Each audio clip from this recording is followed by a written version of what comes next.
All right, let's dive in. Today, we're breaking down a playbook that's become legendary, how to turn a massive corporate headache into a serious competitive advantage. We're going to do a deep dive on a company called ChemLink Global. Now, it's 2026, but to really get how they pulled this off, we have to rewind the clock back to the early days of 2024. So, you got to remember what it was like back then. Boardrooms everywhere were getting hammered with net zero mandates. But for a company like ChemLink, this just created chaos. They were absolutely drowning in what we call Scope 3 data. All the emissions from their entire supply chain, not just their own factories. It felt like trying to drink from a fire hose, and it led to total analysis paralysis. And that's not me being dramatic. We actually talked to their logistics director from back in 2024. And this quote, well, it says it all. Their data was a complete disaster.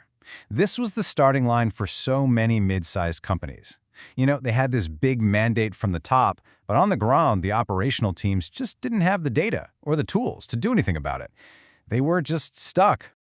Okay, so this is where ChemLink made their first brilliant move. They didn't try to boil the ocean. They didn't go out and spend a fortune on green fuel or a new fleet of trucks. Nope. Their first crucial step was way simpler. Just get a handle on the data. They kicked off a full emissions audit to figure out once and for all what their actual baseline was. And check this out. This chart shows the first huge aha moment they had. See, like pretty much everyone else at the time, ChemLink was just guessing their emissions based on how much money they spent on shipping. It's a really common method, but it's super inaccurate. When they finally got clean, real data, the truth was kind of stunning. Their actual carbon footprint was 30% lower than they thought. The problem was still big, sure, but it wasn't the monster they'd built up in their heads. So you're probably asking how they get that accurate data. Well, they adopted something called the GLEC framework. The easiest way to think about it is like a universal language or a Rosetta Stone for measuring logistics emissions. Adopting the standard meant they could go to their shipping partners and demand what's called primary data. That's the real data on actual fuel used for their specific shipments, not just some generic industry average. That's how you get to the truth. And this right here is why the strategy nerd in me loves this story. Once they had that clean data, the picture became crystal clear. They realized a whopping 60% of their entire logistics footprint was coming from just 3 trade lanes. All of a sudden, this giant, overwhelming mountain of decarbonization turned into 3 specific, totally manageable hills. They knew exactly where to point their cannons. Okay, now we're at the turning point. This is the heart of the whole story. Because this is where most companies get stuck, right? They start thinking about all the costs. But ChemLink found a way to make their first big dent in emissions and save a ton of money before spending a single dollar on green tech. They found what everyone in business is looking for, the free lunch. And how they did it was just a masterclass in operational excellence. Digging into their new, clean data, they found this really simple but incredibly wasteful habit. On average, their shipping containers were only 70% full. So they put in a new rule, the wait-to-wait policy.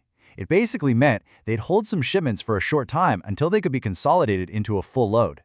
It sounds almost too simple, but the impact was massive. They cut their total number of shipments by 12% in just 6 months. Just let that number sink in for a second. $1.2 million. And to be clear, that's not money they spent. That is pure savings that went straight to their bottom line, just from shipping smarter. Think about it. They cut emissions by 10% and added over $1 million in profit. That's the free lunch right there. And this is the critical part. That financial win completely changed the conversation inside the company. Suddenly, this wasn't some fuzzy Save the Planet initiative. This was about running a leaner, more efficient, more profitable business. That one success gave the logistics team all the credibility and the capital, both political and financial, they needed to get the boardroom fired up for what came next. So, with their own house in order and the board cheering them on, ChemLink was ready for the next evolution. They'd squeezed out the internal efficiencies. Now it was time to move to external collaboration. They knew if they wanted to make a really big impact, they had to start building strategic alliances with their carriers. Right. And doing that meant a fundamental change in how they handled procurement. The old way, which was standard for the industry, was all about these short-term, one-year spot bids that focused on one thing and one thing only, price. It's totally transactional, and it gives a carrier zero reason to invest in expensive green tech on your behalf. So they shifted to the new way, building 3-year alliances. Now the focus was on shared value and shared data, which completely de-risked the whole green investment picture for both sides. And here's a perfect real-world example of what that kind of partnership actually unlocks. In exchange for ChemLink signing that 3-year commitment, their main ocean carrier guaranteed them capacity on their newest, most efficient vessels. You know, the ones that were enabled for biodiesel and methanol. This is the kind of premium access they would never have gotten just playing the short-term spot market. It was a true win-win. Okay, so let's jump in our time machine and fast forward to today, here in 2026.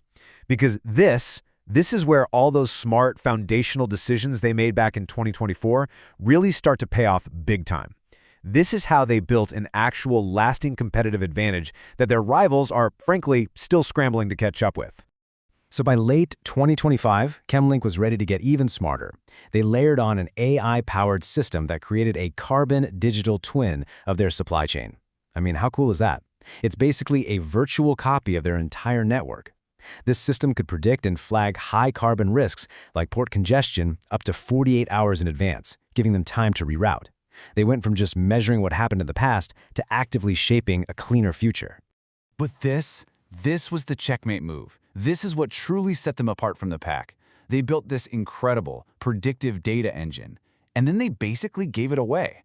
They had this profound realization that their biggest asset wasn't just a cleaner supply chain. It was the data that proved it. They turned their data into their most powerful sales tool. They invented the green invoice. Now, every single invoice they send to a customer shows the exact CO2 savings for that specific shipment, and for their clients, who are all struggling with their own Scope 3 reporting, this is an absolute game changer. Suddenly, ChemLink wasn't just selling them chemicals. They were selling them a verifiable solution to their ESG problem. And that brings us right back to today, 2026. While their competitors are getting slammed by new carbon tariffs, like the CBAM taxes, and are still trying to get their data straight, ChemLink is just miles ahead. They're running a leaner, faster, and 40% cleaner supply chain. They aren't just surviving all these new regulations, they are absolutely thriving because of them. So if we boil it all down, the ChemLink journey is a super clear, repeatable playbook. Step 1 is audit. Stop guessing. Get clean, primary data. Step 2, optimize. Find that free lunch and those efficiencies in your own operations first. Step 3, partner. Shift from those transactional relationships to long-term green alliances. And finally, the killer move, step 4, monetize. Turn your data into your best sales weapon. Look, ChemLink's story is fantastic. It's a masterclass in strategy, but it leaves this billion-dollar elephant in the room that every logistics pro is dealing with right now. What about the fuel itself? What is the right bet to make for the future? Is it biodiesel? Is it methanol? The stakes could not be higher.